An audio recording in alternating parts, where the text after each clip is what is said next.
announced for the highlight of the day.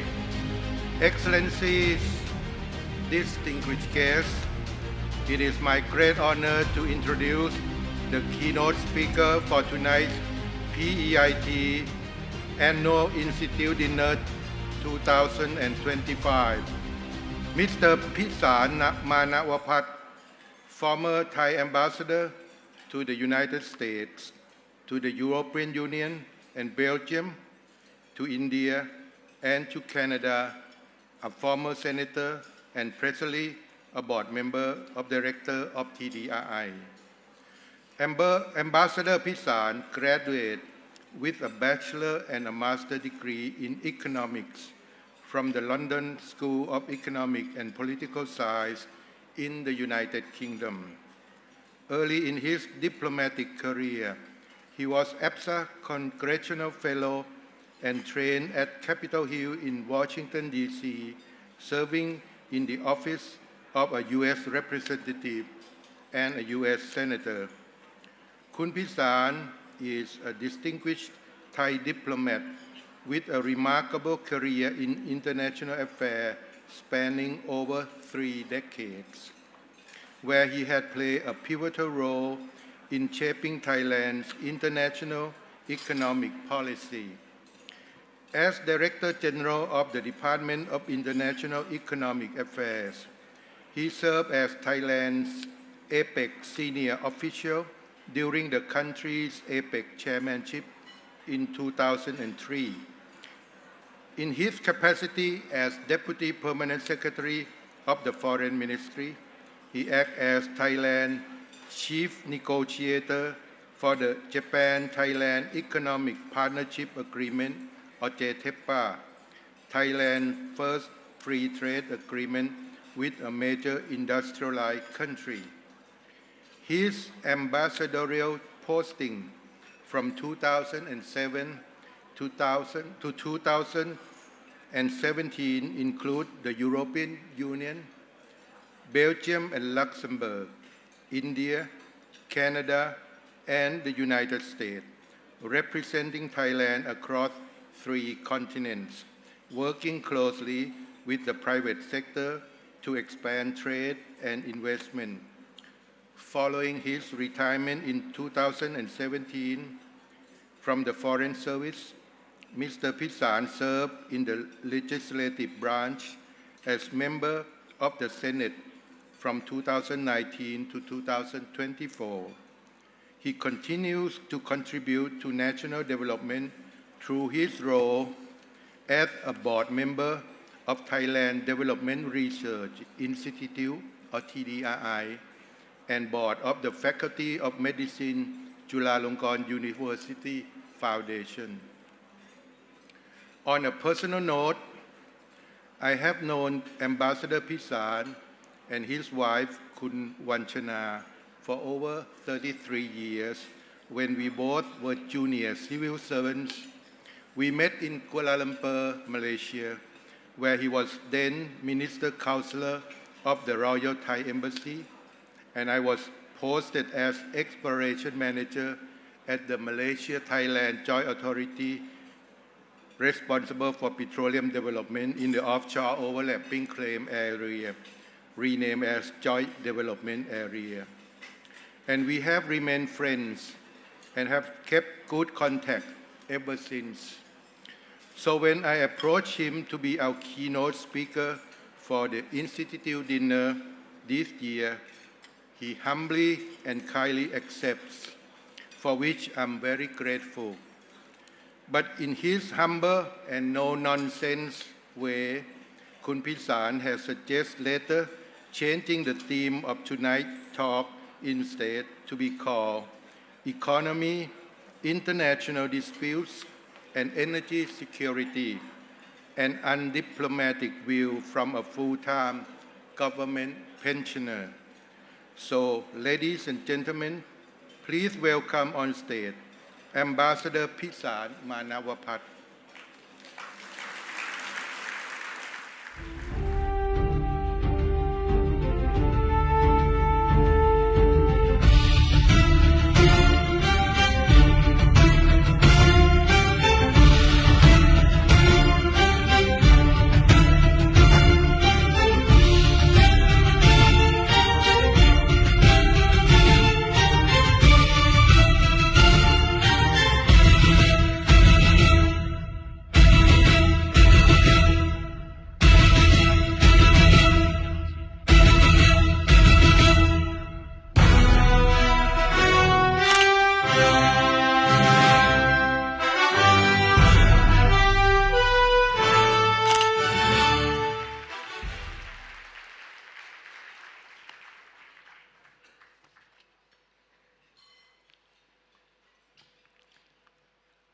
I thank Dr. Kurujit for his very kind introduction.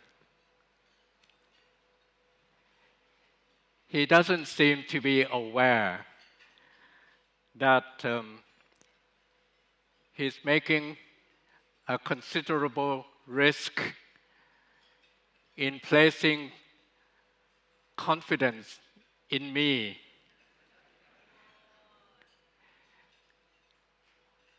I hope that I would not ruin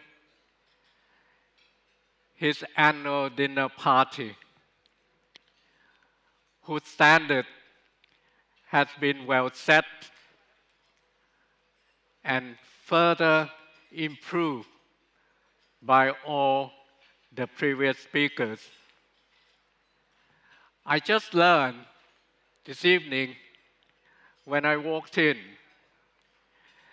that the last Thai speaker at this annual dinner was 15 years ago,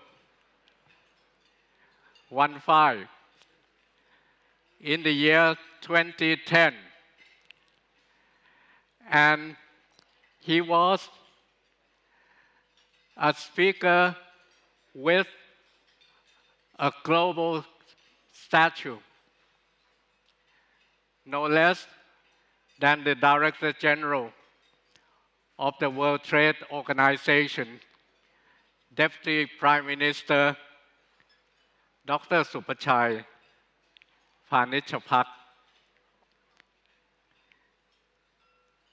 Kun Phala Sukhavet, Chairman of PEIT Foundation Board.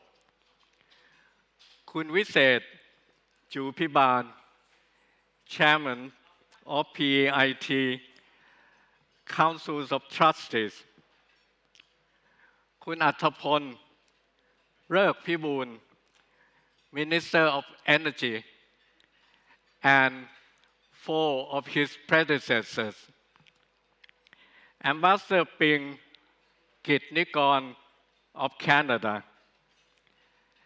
captains of industries, friends and colleagues, ladies and gentlemen, good evening.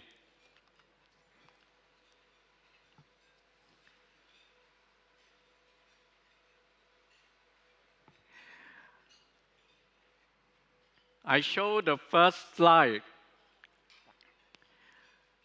because I want to recognize someone in the photograph who not only gave me Make America Great Again first edition hat, he also gave me a bottle of Trump ketchup. So I was probably the first ambassador in Washington to have been photographed as supporting Make America Great Again in 2016, when everyone believed that Hillary Clinton was going to break the ceiling glass. He has been my lifelong tutor of Washington politics. He taught me how to lobby. He showed me in action from my first posting of 1988. Almost 40 years later, we kept in touch. I learned from him almost every time when there is an incident, and I call him and ask for his explanation. So when I prepare for the visit of General Prayut, then Prime Minister of Thailand, to the White House in 2017. This person was the man behind the success of this visit.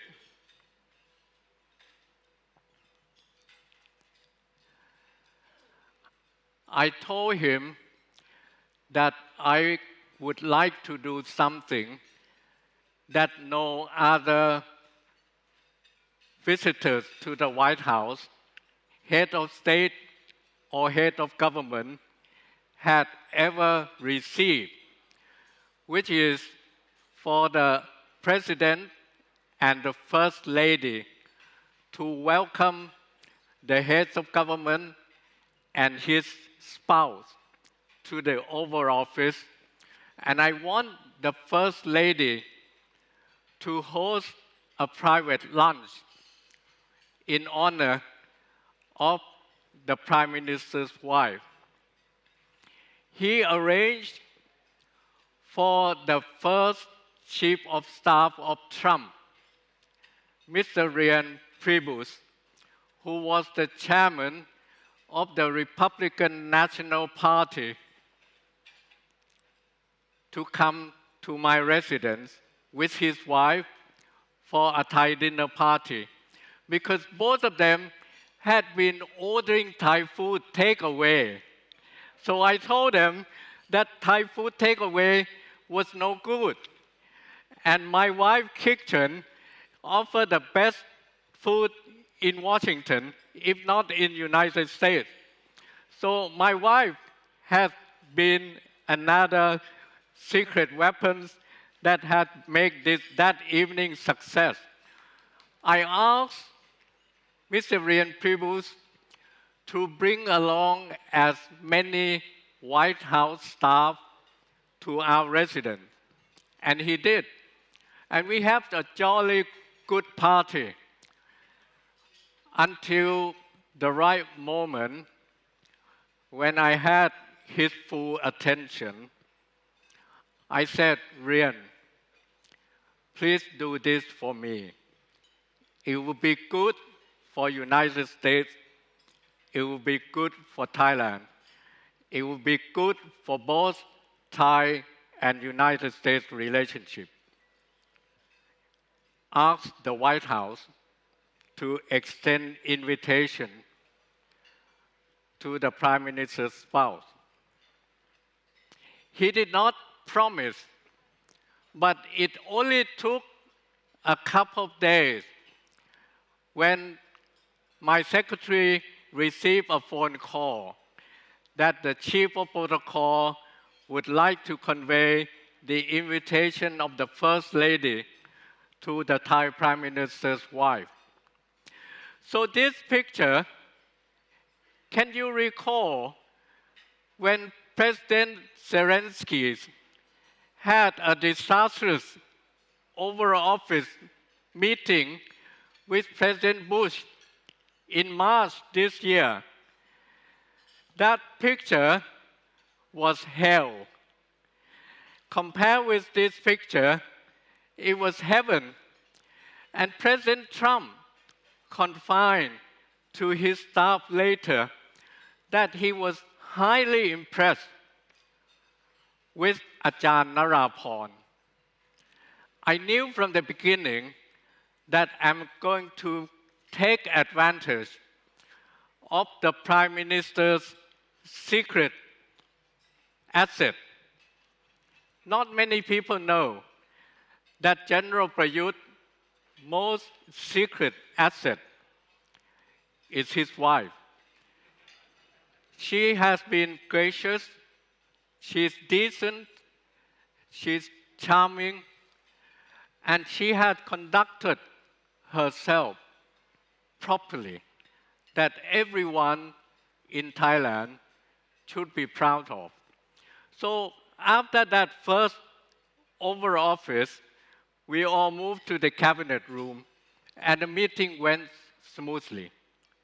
And the First Lady hosted one-on-one lunch for Ajahn Narapon one-on-one lunch at the Red Room upstairs of the White House.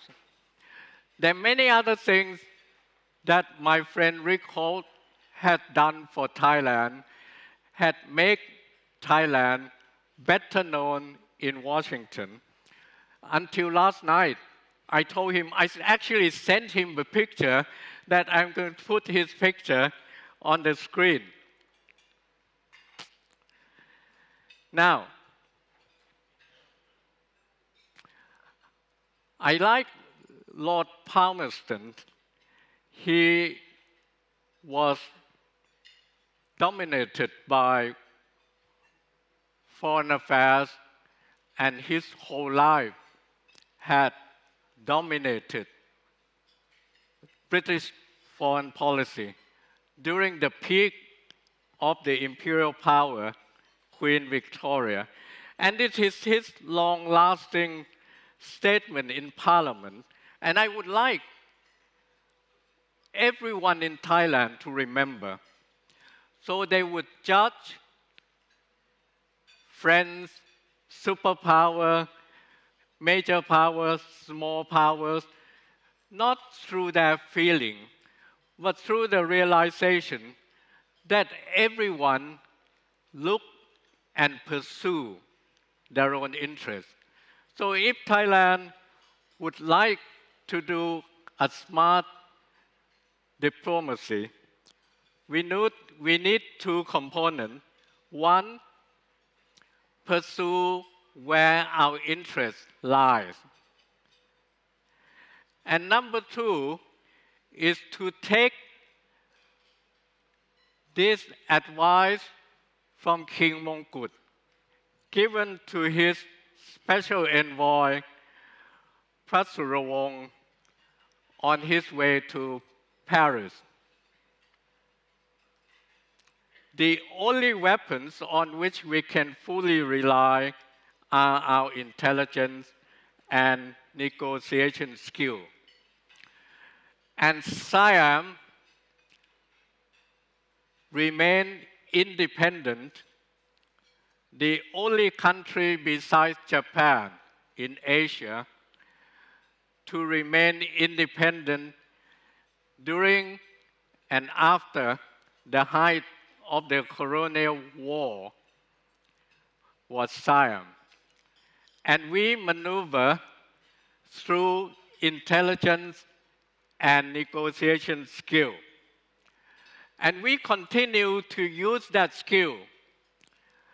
That's why we join and emerge as a winning country after the First World War.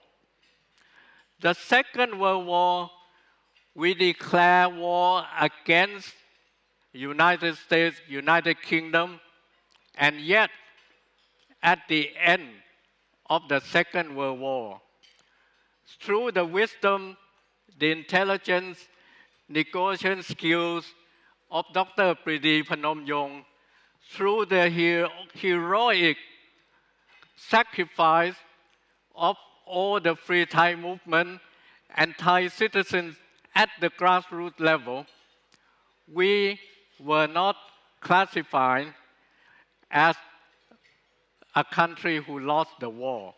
We managed to declare that our decision to enter into the war was unconstitutional.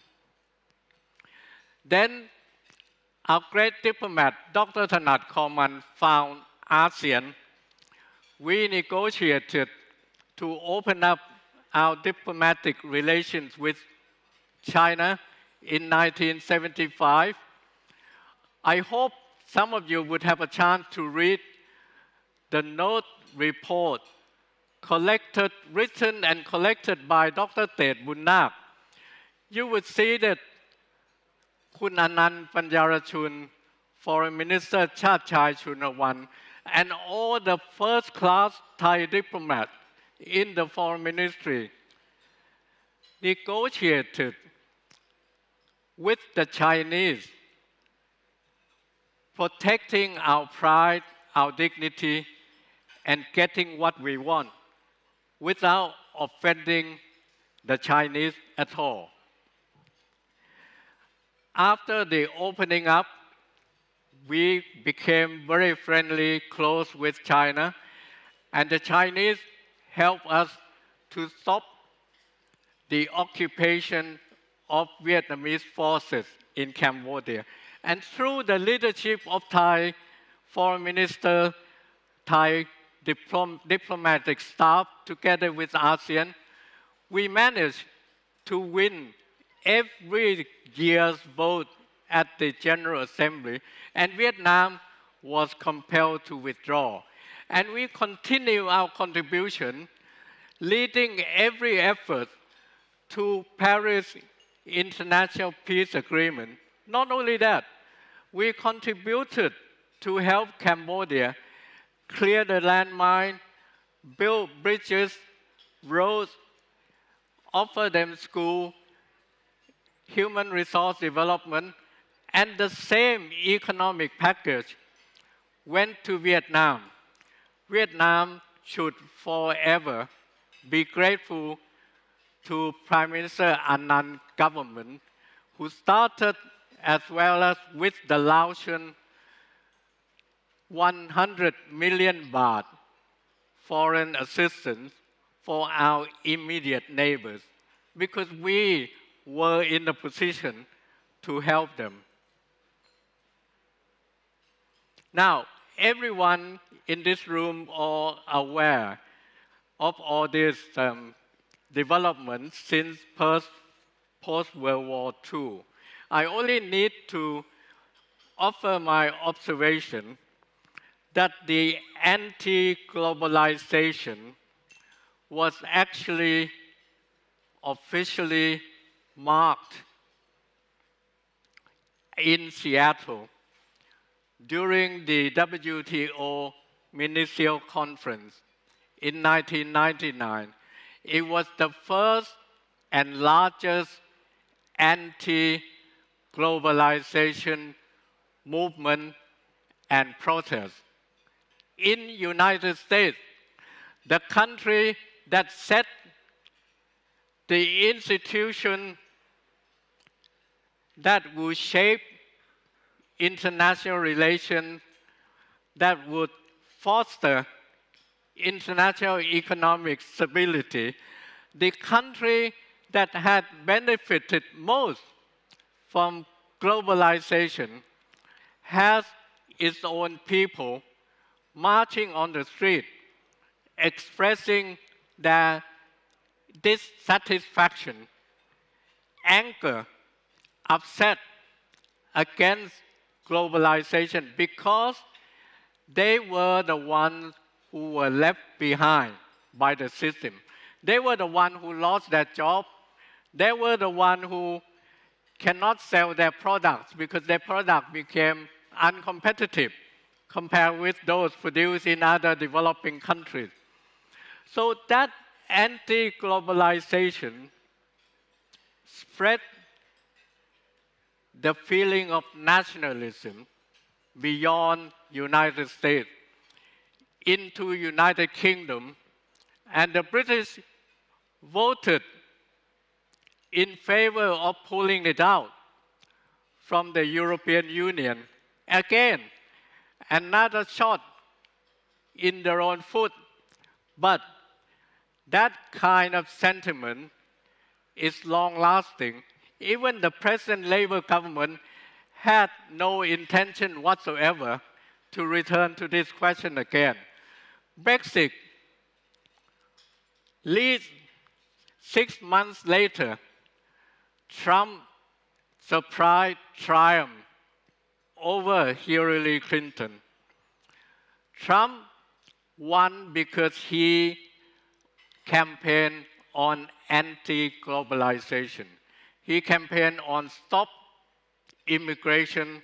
He campaigned on bringing all the jobs back, building factories, industries in the United States.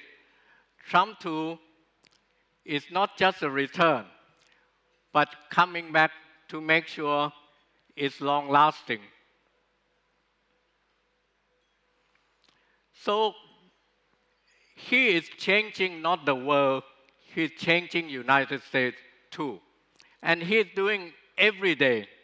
And he wants everyone to know that he is doing every day, day and night.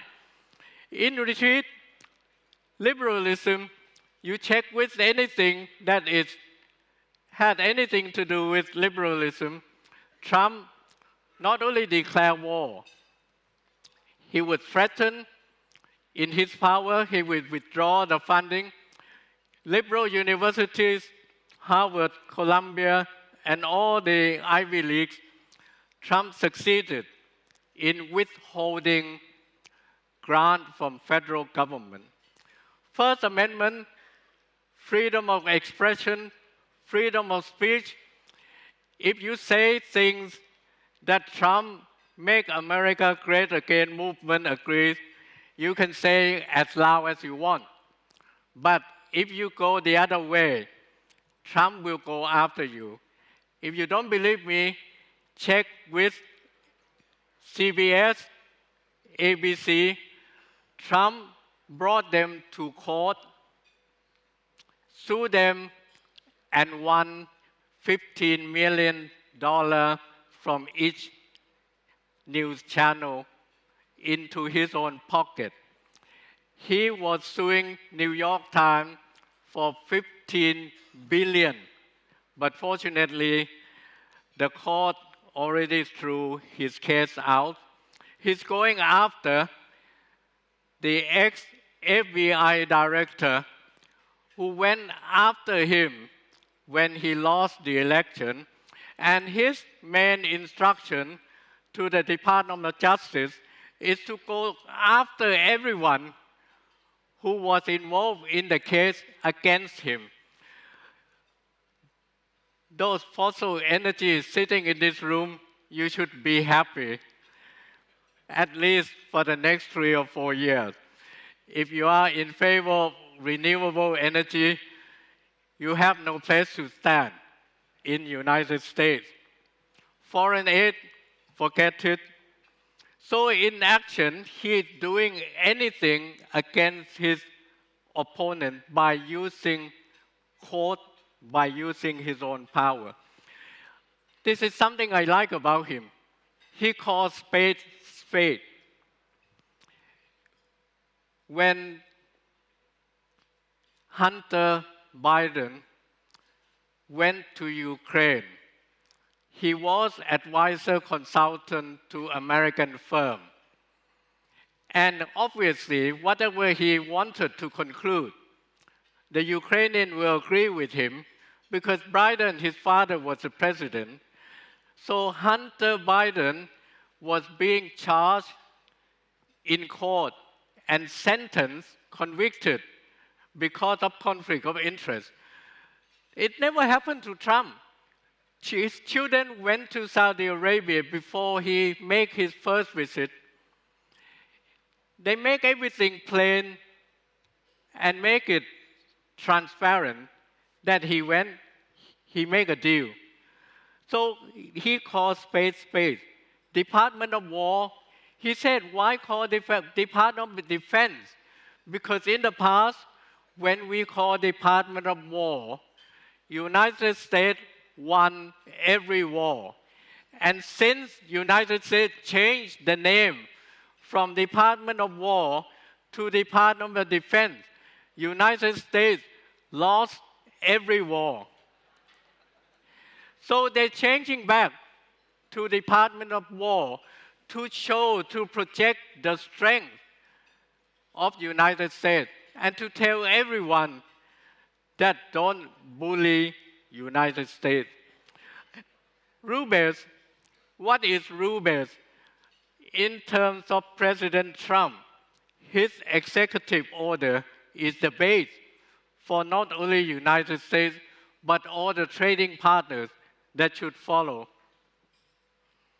So there is an alternative world order, and the Chinese, who have benefited from the disruptive world started by Trump too, took the advantage of this gap, the Shanghai Cooperation Organization Summit this time was the largest summit. It was well attended by well-known leaders, 25 observers, guests. By the way, 4 ASEAN countries were invited as guests of President Xi Jinping. Indonesia, Malaysia, Vietnam, and Cambodia. Laos is being admitted to member. Don't ask me why Thailand was missing. My answer is, from the point of view of Beijing, we can take Thailand for granted. The Victory Day parade gave President Xi a chance to declare something that United States had been declaring for decades. He's repeating all the words that United States held dear. So is this the beginning of the end? I'm not going to answer at this because it's going to need another 4 hours. So since this is a dinner of captain of energy industries, I include this PowerPoint. The Power of Siberian 1 already completed. The Chinese already received natural gas from Russia. And this number 2 is in the pipeline. And the signal that the Chinese is sending to the rest of the world, especially United States, is we're not going to be in desperate need of energy. We have secured enough for the future. And in this observation, I want to add, when China had to support President Putin in his military adventure or misadventure into Ukraine, China had to bear considerable diplomatic loss. The loss of priding itself to stand on principle of United Nations, respect of territorial integrity, no change through the use of force. But the Chinese leadership calculated is the risk worth paying, because now Putin had been a junior partner of China, not only now, but in the foreseeable future. And that will be important for China to stand up to whatever aggressive or threat from Washington and United States. Many people are so worried about the effect of Trump tariff. But I add this slide in order to assure Thai people that recession is not likely. Unemployment is still below 5%. Corporate earnings keep going up, and the emerging market, especially Thailand, now see the importance of that crisis and we want to address it. And global economy has become less dependent on fossil fuel. And again, from the point of view of the Secretary General of the World Trade Organization, in spite of Trump tariff and the disruption that we felt so concerned from the news every day, from the analysis, from every channel, 72% of world trade continue to go on as normal. And WTO, with the exception of China retaliating against America, there's no members imposing restriction or retaliation against each other. So we are living in a fairly normal, rule-based world as far as world trade is concerned. Fossil fuel and rare earths, Trump is very obsessed, and he's not obsessed for no reason. There is a very important reason for his obsession. And if Thailand would like to be in Trump's radar screen, if you have access or process fossil fuels, rare earths, you have attention of Trump.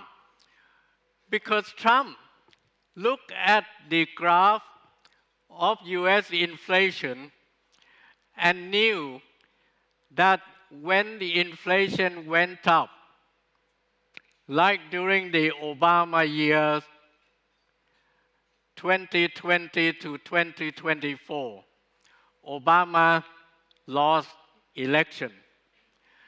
If Trump wants to win the midterm election in 12 months from now, fossil fuel, the energy price, will have to be kept under control.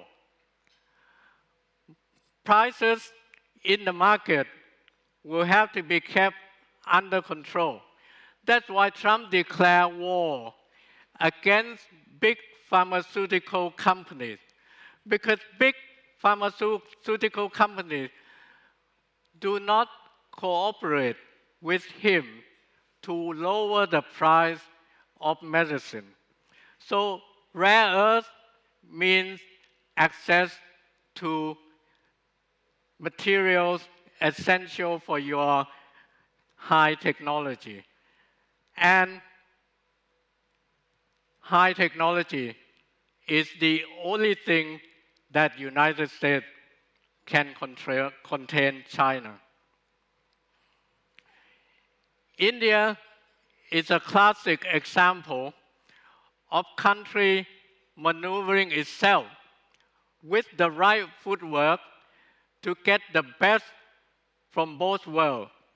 Very close to Russia since independence, very close to the rest of the world because it portrayed itself to be the leader of the global South. And recent past had been on excellent terms with President Trump until Trump found out that India buys oil from Russia at a very cheap rate. Not only use it in India, export to other countries, and make a lot of profit.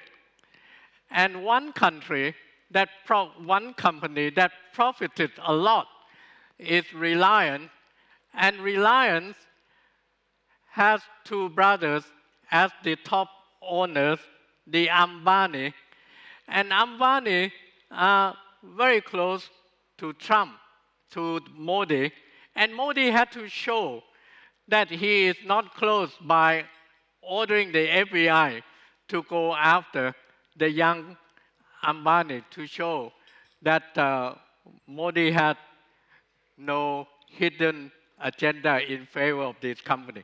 But in any case, India doesn't care.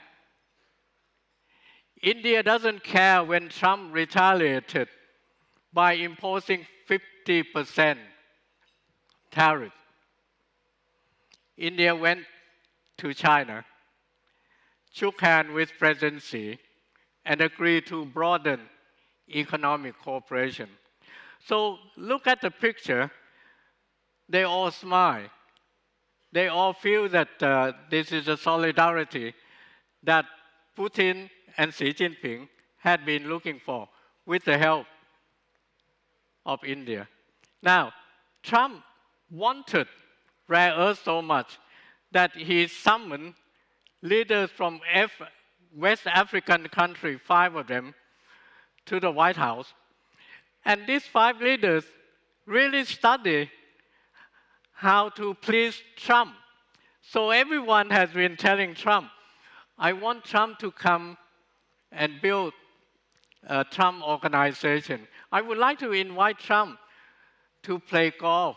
And they bring all the gift by saying that whatever United States want to do with regard to rare earth, with regard to their energy resources, they're willing to conclude any agreement.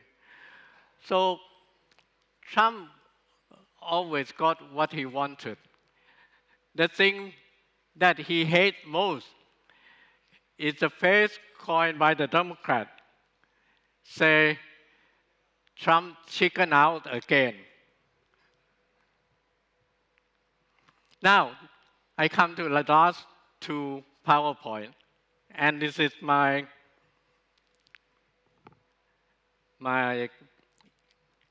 message that I would like to convey to the audience today. Bargaining position in the language of Trump is cards. You want to build enough cards in your hand. If you want to pursue your interest and you want to navigate between major powers, you must be able to build your own card bargaining position. Number 1, prime ministers, foreign ministers, the entire cabinet must understand the intertwine that shown before I came on stage. I hope Energy Minister Attaporn will be kind enough to his colleague, Foreign Minister Sihasak, to show to him that the dimension of energy under your responsibility can be Thailand bargaining, can be something we can use in our negotiation. If we work as a team, if we know the timing, if the Prime Minister is well versed in foreign affairs as much or half as much as Prime Minister Anand and Foreign Minister Asa, our bargaining position would be very strong. And it shows. I was in this picture at the back, but it's not in the picture. I was taking note when Senior Minister Lee Kuan Yew came to see Prime Minister Anand at his hotel in Singapore. And for 1 hour that I took the conversation, it was a conversation that Thai people should be proud of. If you can sit and talk intelligently with someone like Lee Kuan Yew, you can defend our interests. And we can work with Singapore to enlarge our mutual interests and ASEAN interests, such as the creation of the ASEAN Free Trade Area from this particular visit. The second ingredient is we must increase major powers' stake in our well-being. By having the Chinese buying up our durian farm, we're not increasing Chinese stake in our well-being. We are undermining our diplomacy because they can tell the price, they can set whether they want to take all the durian export from Thailand or not. If we have the best technology companies from Silicon Valley making investment in Thailand, we are increasing the major power stake in our well-being. Number three, you look at Israel. Even Israel's economy is not remarkable, but military strength is their bargaining position. They can fight the war, they can bomb 3 or 4 different countries on the same day.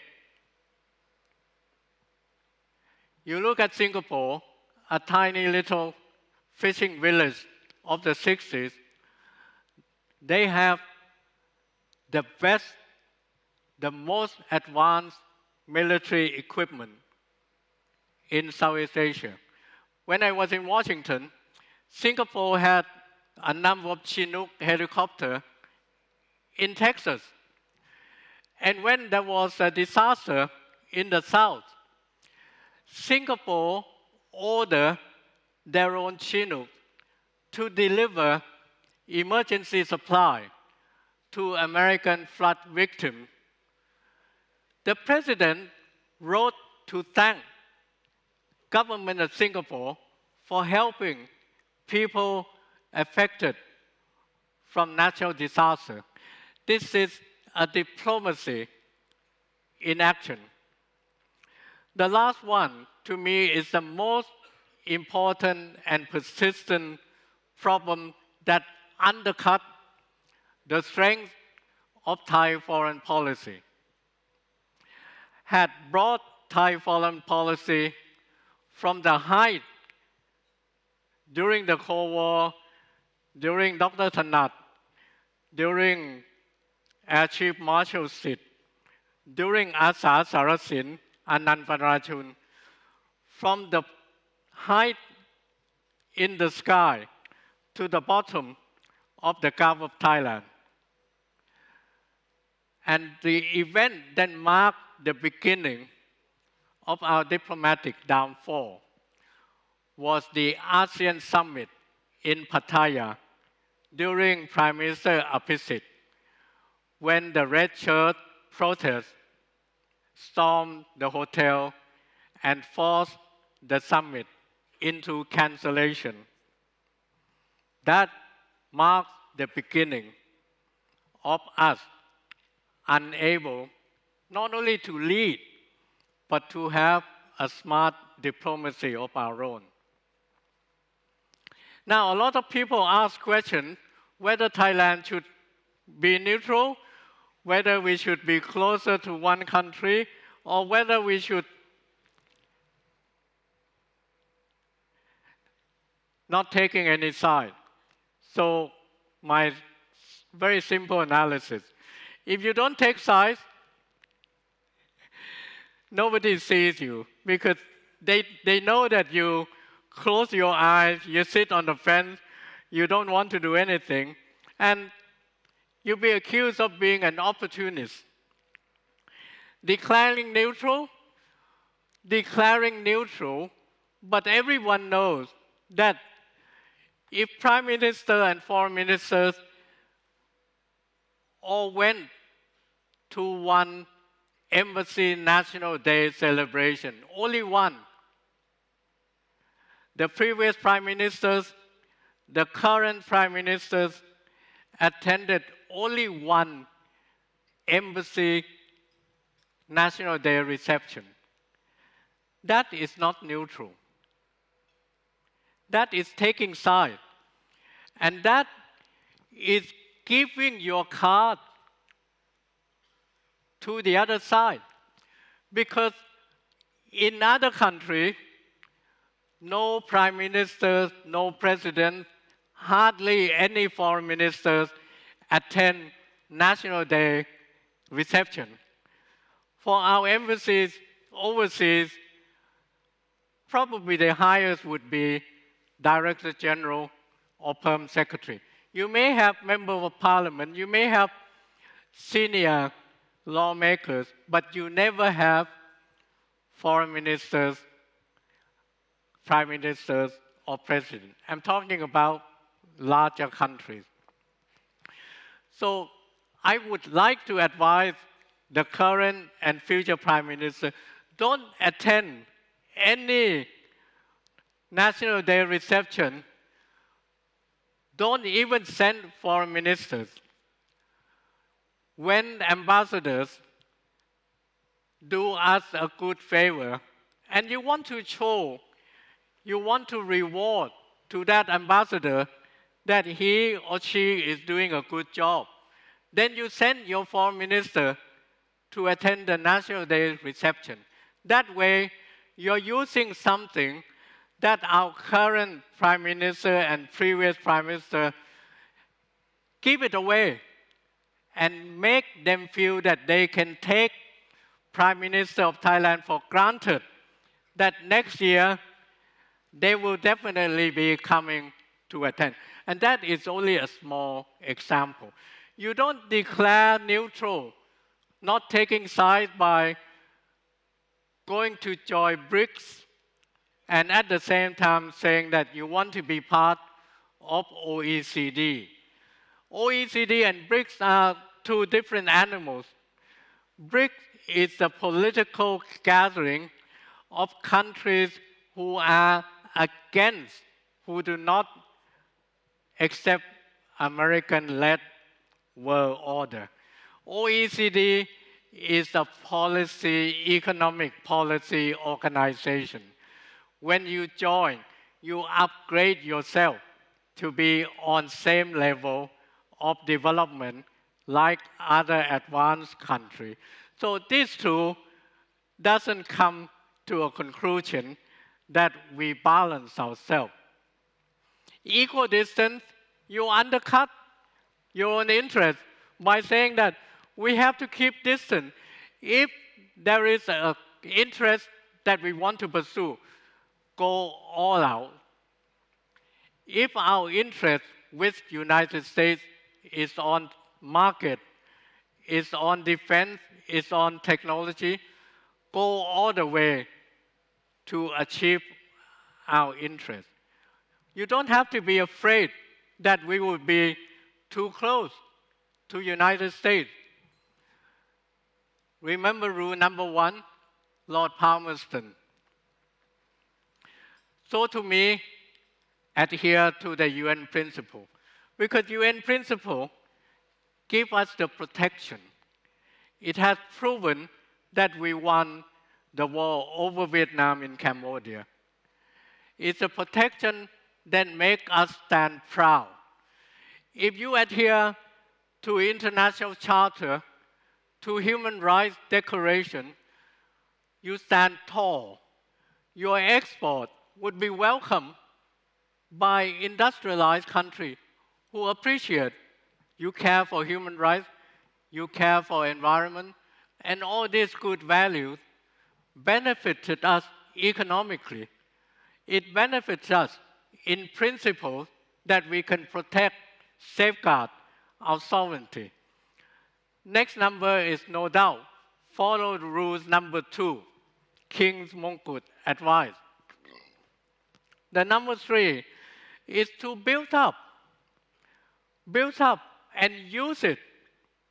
At the moment, when I prepare for General Prayut visit, I try to collect cards from different agencies. What agency have done as a favor to United States? I had a hard time. When I visited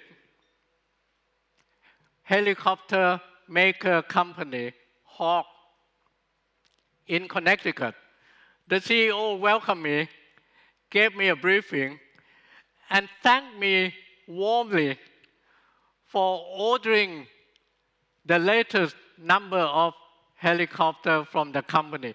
I had no idea, but I pretend that I knew very well. And I told the Prime Minister to prepare for Trump in your file. It should not be Ministry of Defense one file, National Security Council one file, foreign ministries, commerce ministries. That's not going to help you. You want one paper. Which agencies had done a favor to the United States? And you want that particular point raised at the right time. We gave Trump ambassadors, residents almost free of charge. Just Mac at the gold mine corner of Vitayu and Paramsi is the largest foreign military barracks in central Bangkok. There is a research, tropical medical research from the US Army in King Mongkut hospitals. Again, free. And every research is for American troops in tropical zone. We are happy to do this for United States, but we must ask them to return a favor when we want to. So I hope very much that if you walk out from this room and cannot remember anything I said, this is the last chance you will correctly summarize my talk. We must identify and advance and Thai diplomatic style is our real soft power. This real soft power is something every Thai should be proud of.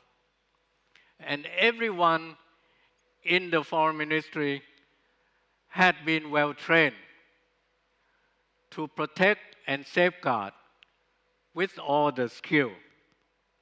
Now, I thank Dr. Karujit very much for taking a risk, placing confidence in me. As a consolation, he had decided that I don't have to sing with the Navy song after the end of my speech. So with that note, I thank you very much for your kind attention.